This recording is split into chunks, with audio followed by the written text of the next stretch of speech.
Gracias, presidentas y compañeras y compañeros legisladores. Entiendo que el informe que dan ambas cámaras, ambas presidentas, eh, consiste pues en toda la tarea legislativa normal que debemos seguir todos. Es deseable que a raíz de las nuevas circunstancias de emergencia sanitaria reformemos nuestra Constitución y nuestra ley para considerar estas nuevas circunstancias, pero también es muy necesario decir que estamos en una situación de días de instalar el Congreso General, para lo cual entiendo que ya las dos juntas de coordinación política se pusieron de acuerdo de cómo llevaríamos a cabo esa sesión allá en el Palacio de San Lázaro. Lo mismo, cada una de las cámaras para su debida instalación del periodo ordinario de sesiones. En nuestro caso, la recepción del informe presidencial cuando estemos en sesión de Congreso. Sin embargo, lo que yo quisiera señalar en este momento, es que desde el 30 de marzo, en que el Consejo de Salubridad General emitió un acuerdo que declara la emergencia sanitaria y que al día siguiente se publicó en el Diario Oficial de la Federación, donde se determinan las actividades que son esenciales y las que no son esenciales, y donde se establece que es una actividad esencial la tarea de los órganos del Estado, en particular el Poder Legislativo de nuestro país. Desde entonces, la Cámara de Diputados, entiendo que también la de Senadores, sus órganos de gobierno, dispusieron todo lo necesario para poder cumplir con nuestras obligaciones constitucionales y poder sesionar de manera virtual sus órganos de gobierno, algunas tareas, comisiones, y de manera semipresencial, como lo veníamos haciendo en las sesiones de la comisión permanente, o que las hicimos tanto virtuales, a veces presenciales, o la modalidad que establecimos cuando sesionamos y votamos las leyes en los 3 periodos extraordinarios. A pesar de no estar en la Constitución ni en la ley, se procedió a considerar la emergencia sanitaria y trabajar, porque lo principal es eso, trabajar, cumplir con nuestras responsabilidades. El cierre del periodo, en el caso de la Cámara de Diputados, que fue muy intempestivo el 19 de marzo, cuando había 118 casos de contagios confirmados en todo el país, pues impidió que aprobáramos en aquel momento, que todavía era más oportuno que ahora, reformas a nuestra ley orgánica, por ello ahora el virus está más expandido, estamos en una situación todavía más grave que cuando suspendimos las sesiones. Se tienen, por lo tanto, menores condiciones para aprobar leyes o decretos a la manera tradicional. Son causas de fuerza mayor, así lo considera el Consejo General de Salubridad, y ello nos obliga a buscar alternativas para poder cumplir con nuestras obligaciones y nuestras tareas de órgano del Estado. Ningún órgano del Estado puede estar más grave,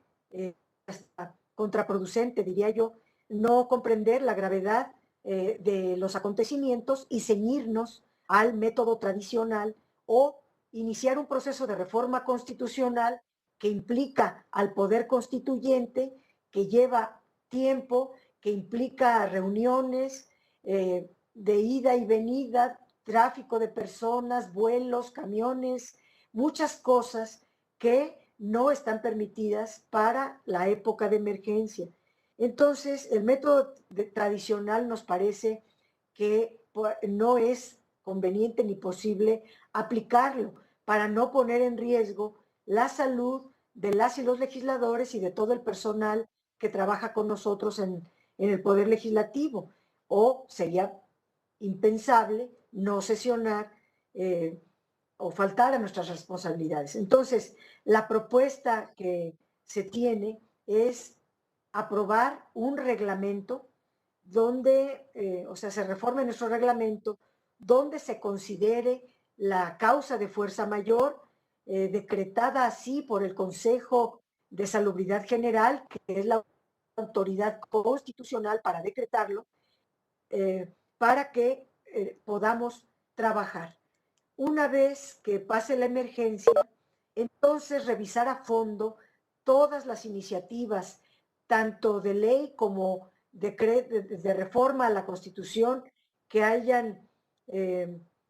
que hayan presentado las y los legisladores, revisarlas a fondo y proceder a sus cambios con todas las condiciones idóneas para una reforma constitucional o una reforma a la ley orgánica. Pensamos que la Constitución sí nos da posibilidades de trabajar mediante un reglamento. Sabemos que el artículo 63 de nuestra Constitución habla que más de la mitad para hacer el quórum, más de la mitad de las y los legisladores de cada cámara deben concurrir para que sea válida la sesión. Sin embargo, el término concurrencia,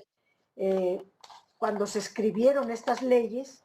pues en el 1857 o en 1917 o en 1993, que fue la última reforma, eran otros tiempos, pero que estamos en una situación de emergencia que impide la concurrencia presencial, pero puede haber una concurrencia en tiempo,